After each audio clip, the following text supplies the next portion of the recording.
berikut adalah stop kontaknya, kabel sambung ya. Ada untuk 1 2 3 4 5 6 3 USB. Ini merek Xiaomi ya.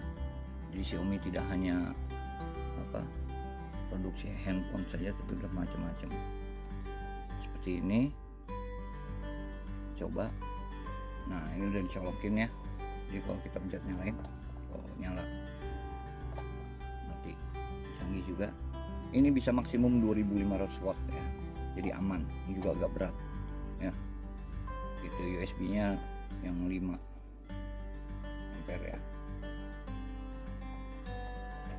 Mahal memang Xiaomi, memang kualitas terjamin. Demikian, semoga bermanfaat. Terima kasih.